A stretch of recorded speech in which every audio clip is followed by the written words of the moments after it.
Jeudi 5 novembre, c'est le temps de parler de bonheur en agriculture. Comme toujours, on a avec nous l'agronome, coach et autrice du manuel du bonheur en agriculture, Nathalie Tanguay. Bonjour.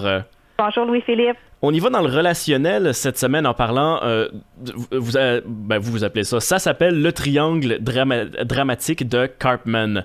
Ça se trouve à être quoi ça exactement? Oui, en fait, c'est une espèce de jeu inconscient qui nous arrive de jouer dans nos relations. Et je pourrais peut-être commencer tout de suite par un exemple, là, donc oui. Et concret dans le domaine agricole. Ça va être, par exemple, une relève qui est en train de récolter, la machinerie brise et il s'en va voir son père avec ça. Le père est choqué, engueule le fils parce qu'il lui dit qu'il va toujours trop vite avec sa machinerie. Le fils, lui, se met à engueuler le père parce qu'il dit que c'est de sa faute à lui qui entretient pas suffisamment bien la machinerie, donc ça casse facilement.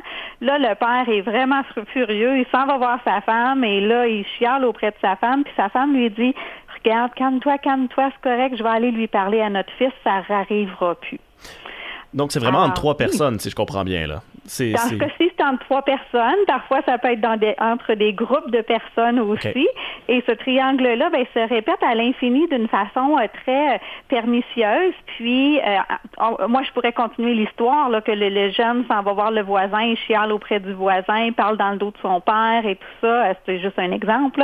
Donc, un autre triangle se forme tout d'un coup.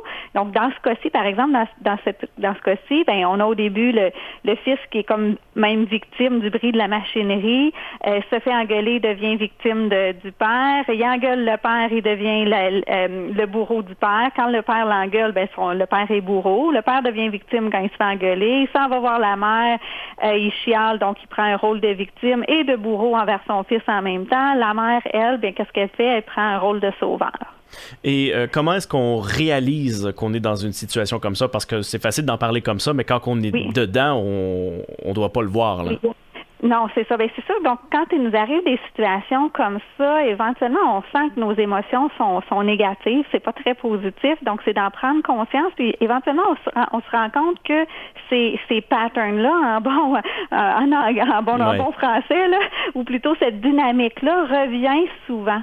Et donc, c'est de cette dynamique-là qu'on doit prendre conscience pour faire la prise de conscience de s'en sortir. Donc, ça peut être vraiment le petit déclic de « Ah, je pense que je m'engueule souvent avec mon père. Ah, est-ce que c'est normal? » C'est vraiment juste, ça peut être juste cette petite étincelle-là qui peut mener à régler la situation.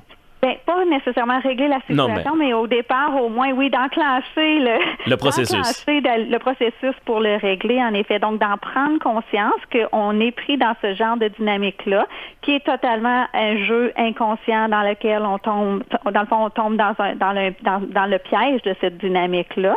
Et là, ensuite, c'est OK, qu'est-ce que je peux faire de différent pour éviter une prochaine fois de, à nouveau, encore retomber dans ce piège-là? Oui. Comment je peux faire, moi, pour cesser de jouer à ce jeu-là? Oui, et qu'est-ce qu'on fait, justement? Là, ça chaque c'est du cas par cas.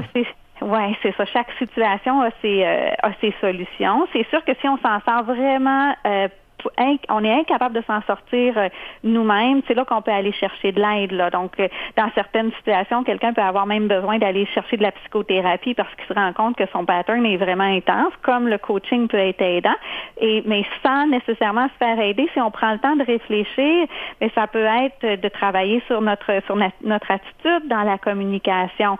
Ça peut être de s'assurer que, OK, moi, c'est à moi de parler à mon fils et non à ma conjointe d'aller lui parler, ou à la conjointe, elle, de se rendre compte que, OK, c'est pas à moi à prendre le rôle de sauveur là-dedans, c'est à mon conjoint de se calmer puis d'aller reparler à notre fils calmement. Ça peut être, c'est des exemples de stratégie.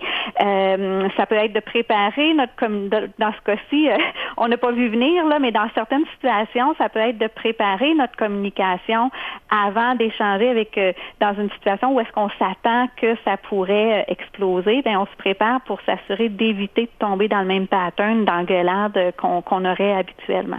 Pour en savoir plus, parce qu'on pourrait en parler très très longtemps, justement, ne serait-ce que les différentes solutions qui pourraient être utiles, vous en abordez en coaching, mais aussi dans votre livre, le manuel du bonheur en agriculture. Donc, si vous êtes intéressé à en apprendre plus à ce sujet-là, Nathalie Tanguay, merci beaucoup.